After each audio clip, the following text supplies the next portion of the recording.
Hey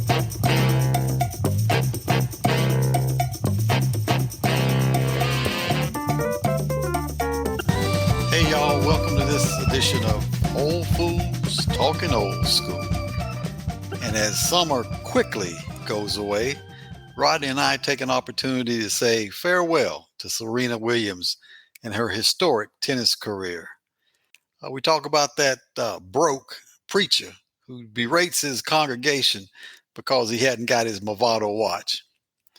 And finally, we look at Silk Sonic and the way they redid Love's Train. We hope you enjoy this session. So, what do you think about a girl Serena tonight? I was pulling for her, but toward the end there, I think she just sort of ran out of gas. No, that's exactly what happened, Yeah, brother. I was rooting for her.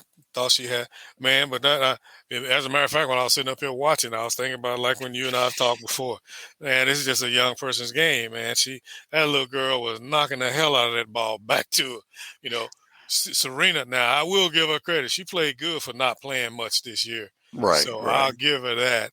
And I think she prematurely announced her retirement. I think she should have just held off and then just hit them by surprise. But because you can. If she'd have got on the road, what if she'd have won it?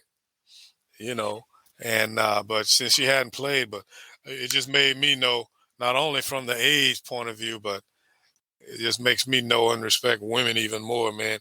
Once you have a baby boy, your whole, your focus. I know she ain't been practicing like she need to because she's so crazy about her baby, And Yeah.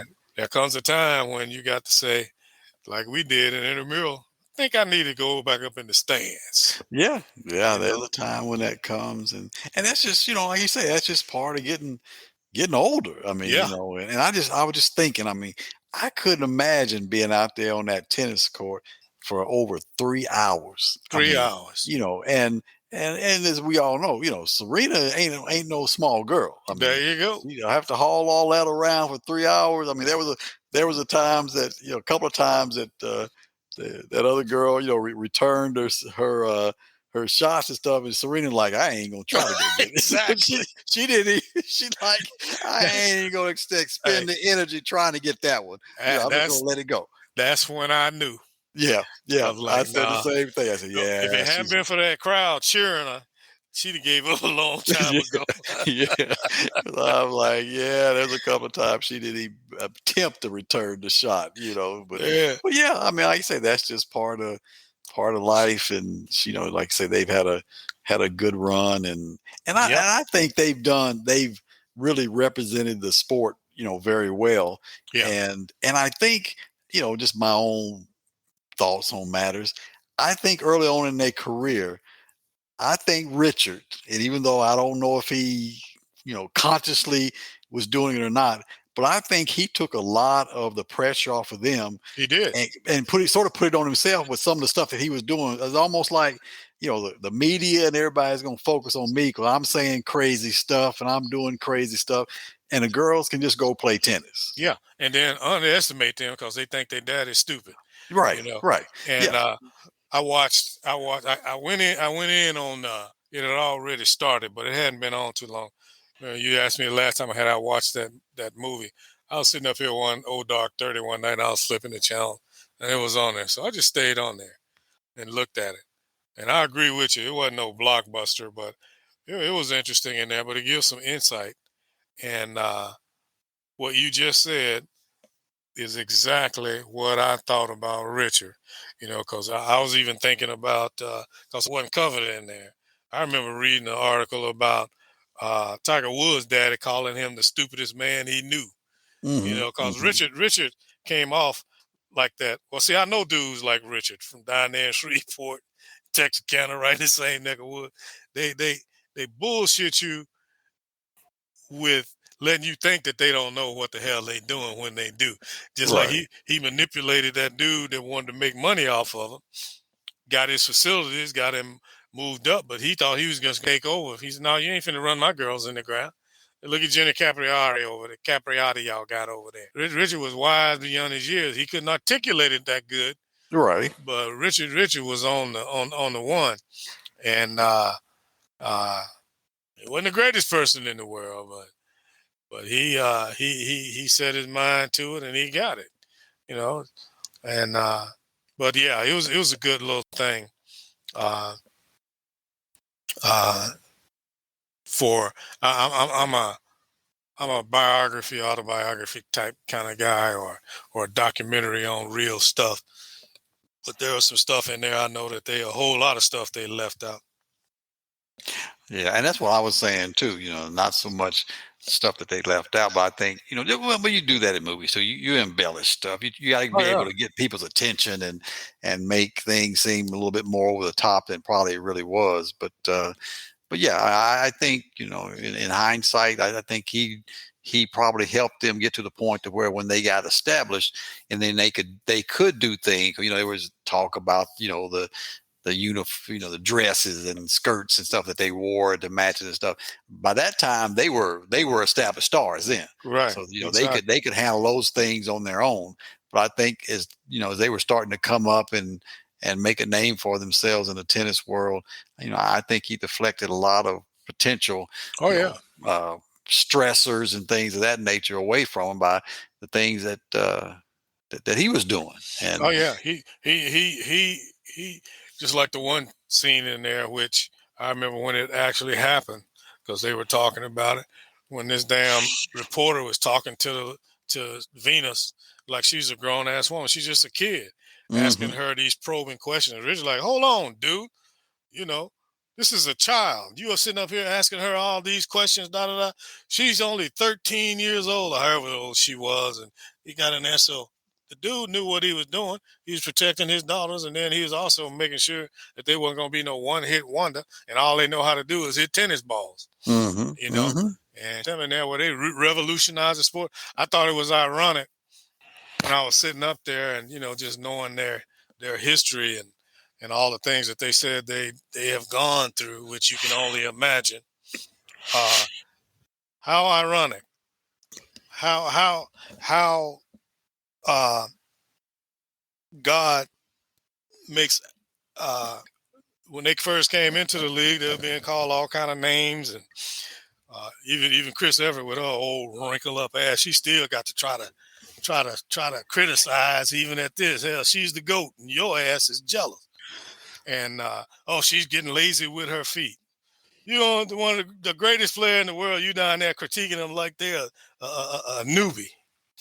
You know, I don't remember your little prissy ass moving your feet and going to the net. I always got to go. They need to go to the net. You were too prissy to move to go to the net. Plus, you couldn't do shit with it after you went to the net. But uh, them girls, he prepared them because he knew yeah, he wasn't going to always be there. yeah.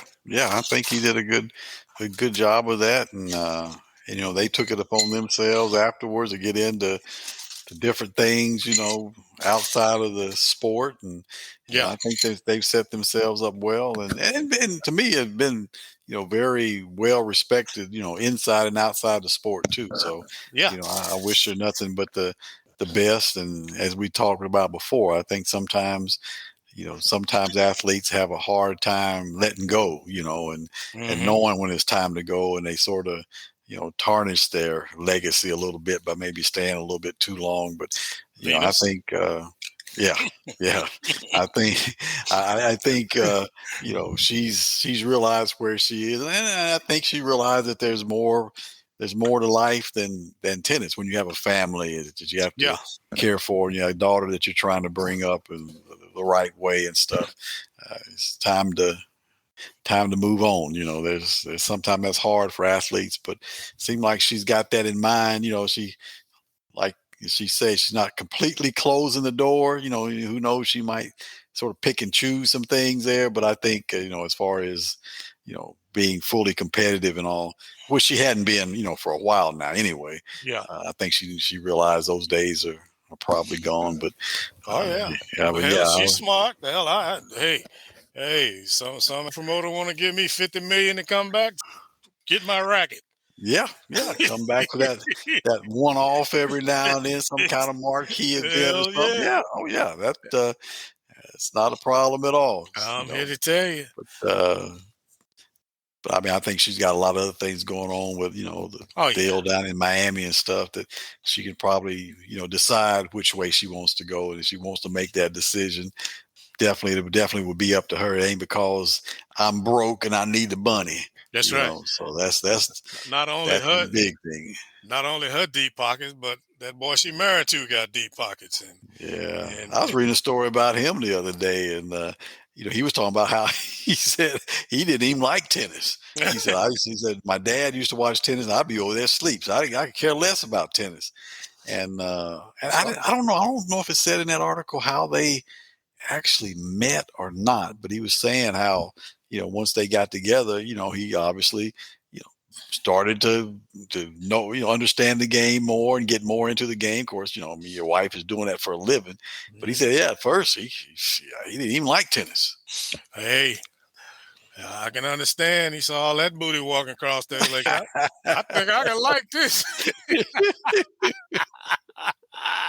Yeah, yeah, it doesn't take a whole lot to change your mind, that's I'm, for sure. I'm Not serious. only like you say, not only that, but the fact that she's bringing in big buku bucks Buku now and much. stuff. You got Yep. her own monies. Yeah, that probably makes a big difference. Yes, That's for sir. sure.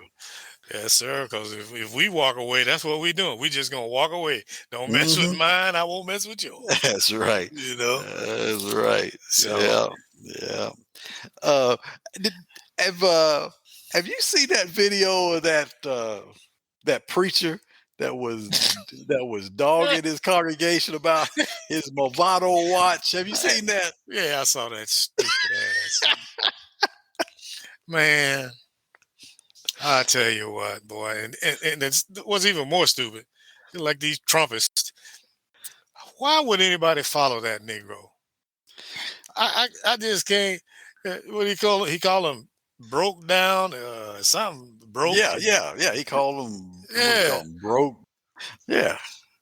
And the thing that got me, like you say, there was people out there in the congregation. Yeah, bring it, tell the truth. And I'm like, he talking about you, you know.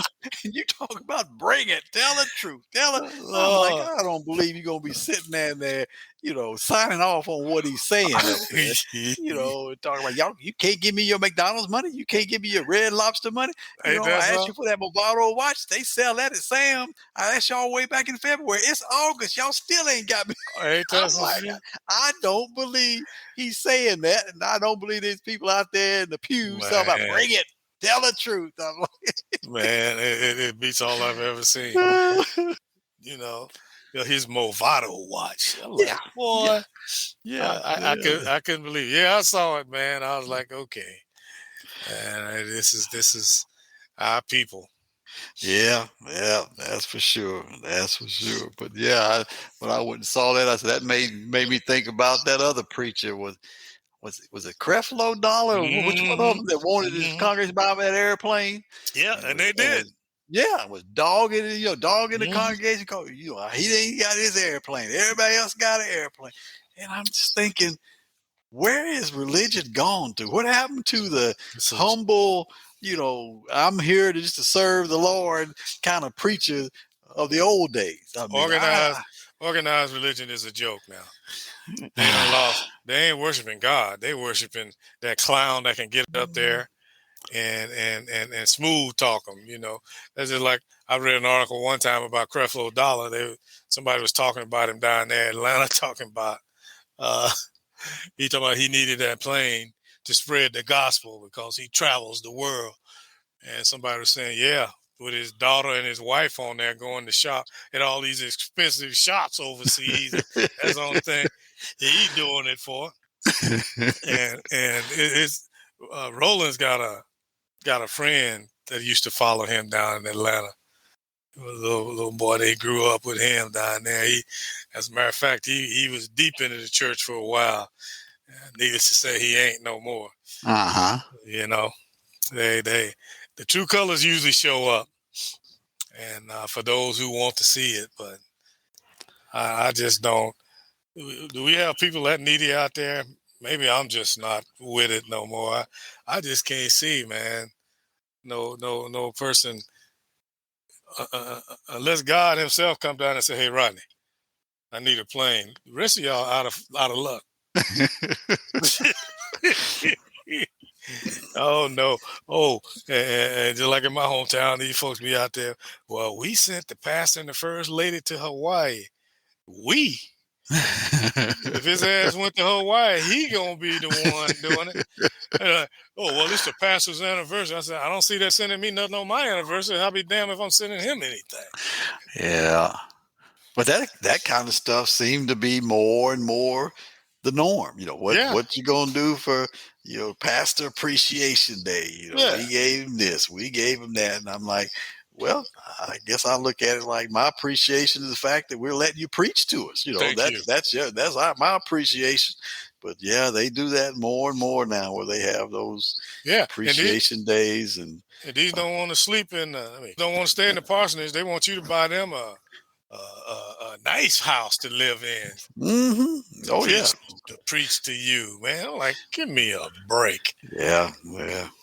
I told you about the guy here that the congregation bought him that fake Bentley. I told you about that guy, right? No. Yeah. He was riding around in that car talking about, this is my congregation bought me that Bentley out there.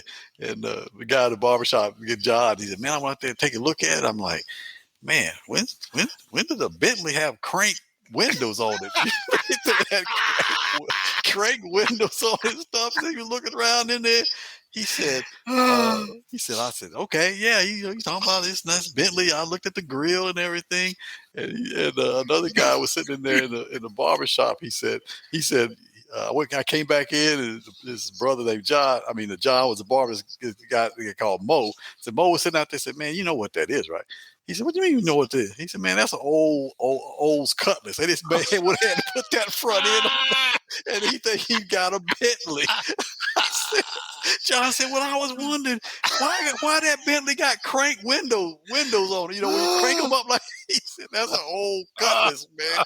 If they had modified, it looked like a Bentley. Oh my goodness. Yes, sir. Yeah, because you see stuff like that. You see, especially around here, you see a brother driving. Like, oh, who is that driving that Bentley? Right. Said, yeah, man, that's an old Cutlass they had modified for him. He said, he ain't even know no better. I was dying laughing over at the barbershop that day. So, man, it's more and more about about the status symbols and the bling and all that kind of stuff. Where the old days of humbleness and like I say, just proud to be here, kind of thing. Them days long gone. Yes, sir. Shit, they don't even want to do what all them old preachers used to do. Because if you're sick and shut in, well, if you can't Zoom call, more power to you. Yeah. And the only reason they're going to check on you is like, if you're a tither, wait, somebody check on old sister Sarah over there. We hadn't heard from her. It's time for that money. I heard that. Yeah, it's a joke, but it's as much a joke as it is with a lot of the people that's going to these churches. They can quote you scripture and do all that, and the biggest degenerate you ever want to see, man. Mm-hmm. Like, please. Yeah, like you say, it's changed. So it has changed in a way, but it's always been like that too. I can remember back, growing up, where you be out the club, Saturday night, and there's Brother John and Brother Bill out there, and come Sunday morning, they in church saying amen louder than anybody.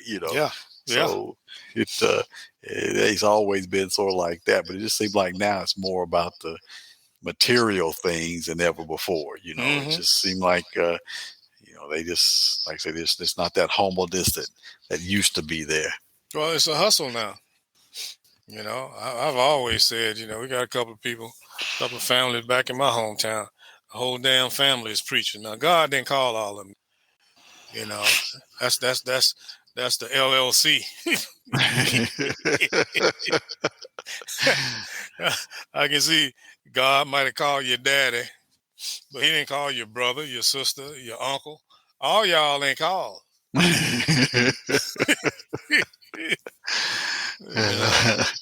It's just a joke, man. You sit there, like you say, Friday, Saturday night. You see them leaving, but he ain't with his wife. Yeah, yeah. I just always sort of boggle my mind. I'm like, wait a minute. We just saw him in the club last night, and that Yes, ain't who indeed. he left with last night. Yes, sir. Yes, Mm, sir. mm, mm. Yeah. They something else, man. So I just live and let live, because I figure it's a crapshoot. I'm gonna take my chances with my relationship with God. It's better than getting behind these false idols and stuff, not knowing. Because again, they fool all these people in the thing. That man can't get you into heaven. The only way you're gonna get into heaven is your relationship with God. Mm-hmm. That's the only thing gonna get you there. I don't care what he do and say. He can't get you there. He ain't gonna be able to get himself there with the way half of them act, let alone try to get you somewhere. And so I don't even worry about it. Yeah, I think my sort of mindset has always been it just has gotten to be so sort of confusing because everybody has their different sort of opinion on what the Bible says and how it's interpreted and the Hmm. things you need to do and stuff of that nature that it's like okay I just I just don't know like where do you begin Exactly. so Exactly. I'm the same way. I mean I just think you have to live the best life you Hmm. can and do the right things and at the end it's out of your hands anyway so That's right. Ask that's for all you can do. guidance, and hopefully you Hmm. you listen to what he's showing you. Yeah. That's my whole focus right now. What is the Lord trying to tell me? You know, you don't need no preacher to sit up there and tell you to err your ways. You already know. God gave you common sense. You Hmm. you might not want to acknowledge it, but you know what you don't Yeah. Oh yeah. know. And so that's the simplistic way I look at it now. I'm working on my relationship with him, and like you say, living the best you can. Yeah. That's all you can do. That's all you can do. Yeah. Yes, sir. We was talking about a while back about the music and stuff, the top 100 and all that kind of thing. And I've been meaning to to ask you about it for a while, but I know you was a big Confunction Oh yeah. fan and stuff. And so what do you think about the way Silk Sonic did Love's Train, man? I sort of like the way they redid it. I Oh, can't say a whole lot bad about it. I like it. I like the way they did it. I even like the little group. They show building it up to make everybody wanting to come out with an album, because every time they done something, I didn't like the little songs that they done done. But yeah, when they did Love's Train, I was like, hey, some songs just make the artist a hit. You ain't gotta do nothing but just stay close to the original, Hmm. and there you go. And yeah, that little old dude, what's his name? Uh, God, I can't. What was his name when he first came out? I guess he left that group, and him and this dude then got together. But hell, he done basically took over the group. The little half Filipino brother. Oh, let's see. I get all them guys mixed up because I know. Uh, let's see. That's what happens when you start to get old. You can't remember. I'm And telling I you. and we were just talking about them both of them the other day. It wasn't Kendrick Lamar that he hooked up with, was it? What's the No, it dude? was. Is it Bruno Mars? Yeah, Bruno Bruno Mars. Yeah, Bruno Mars Anderson Paak. and Anderson Paak. Yeah, yeah, Yeah, yeah, yeah, yeah, yeah, yeah, yeah. That's a good little collaboration. Because when they first got together, I'm like, I don't know how that's gonna work, but hell, this one worked out great. yeah. And every time I seen a little shot of them live, they put on a good little show, like old school Hmm. stepping. And when they do come out with an album, I think it'll be gold before it even come out, because people been anticipating for so long. 'Cause they got enough music right now. The songs that I've heard, I'm like, you know, I like all of them. Yeah, yeah. They They had that one. They got that other one. Was smoking out the Yeah. window? I Oh, think. Yeah, I love that yeah, one. yeah. They got that one going on. You know, they got the clean version on the Yeah. tablet that little D be listening to. Smoke it out the window. I was like, you don't know Yeah. what you're singing, boy. Let that I'm song. telling, because the first time I heard the unedit, I'm like, did he just say the bitch got him? Yeah. I couldn't believe it. I'm like, damn. So yeah, man. They're a nice little group, boy. I tell you. Yeah, Silk Sonic did it up nicely with Love's Train. Don't have a problem when a group redoes a song and lets you know it's a remake. It's just when they sample and don't give the original artist credit that bothers me. Hope you enjoyed this edition of Old Fools Talking Old School. Till next time, this is Mickey G. Peace.